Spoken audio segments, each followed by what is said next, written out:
On this episode, we'll be speaking with Tim Johnson, one of the co-founders of the Ohio Cannabis and Hemp Chamber of Commerce. I'm Jeremy Ladner, and this is What's New.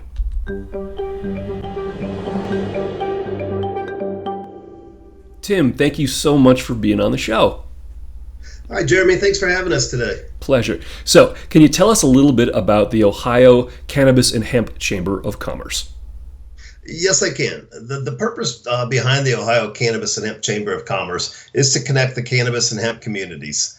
We reach out to not only the disciplines involved within the industry, but the ancillaries that provide supportive services. And what we do is connect those to each other so that they can assist and help each other through their business practices and the development of the programs. And as far as the industry as a whole, we also like to connect what we call the cannabis community, which is primarily like the patients and those participating on the medicinal side or on the consumption side of the products, be what it may be.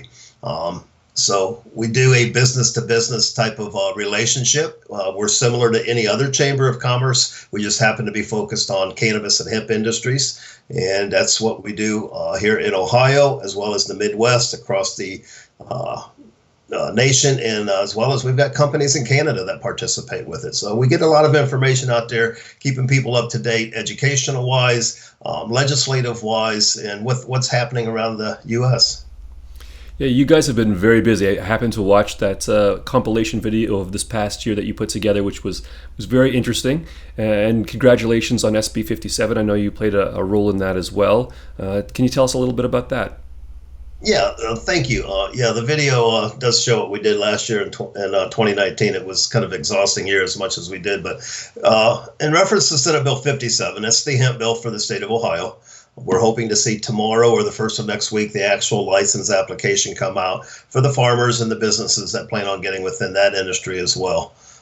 So Senate Bill 57 was introduced not too long after our medical cannabis program, the House Bill 523, was passed and then shortly implemented. Of course, we're still waiting on that full thing. But with 57, over the last year and a half, 2 years, we've been working down at the State House on that.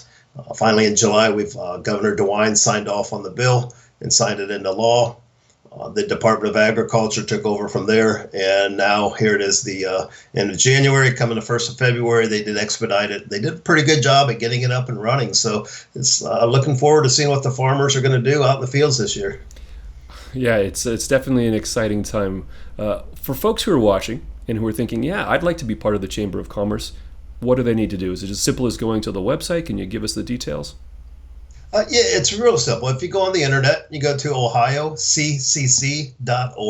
the first page, the home page on the website, there'll be an application there. You can check out the application. That goes directly to our director, Jeff LaFollette.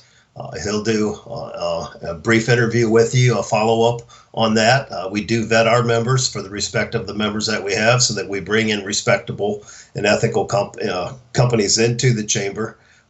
He'll share all the benefits that go along with that. And while you're on the website, feel free to breeze around. And it is rather large. There's a lot of information on there. You'll see a lot of logos that are floating around. And those are some of the chamber members that we have. You can feel free to click on those logos and reach out to some of those companies and ask about us.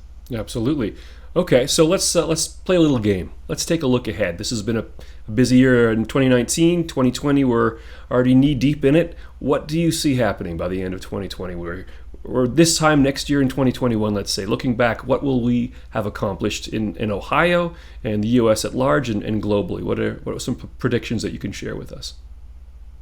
For Ohio, at the State House this year, we're focusing on improving our medical cannabis program to get the other 40-plus licensed businesses up and operational, to go after patient protection rights, employment rights, adding conditions, and overall protection of the program, expanding and so forth, picking up a larger market than other than what we've already picked up as far as patient-wise. So I think once we get that done in Ohio, we'll have a better chance with, currently we have language for an adult choice bill at the State House, but the legislators at this time are wanting to get the medical program corrected first and then address the adult program.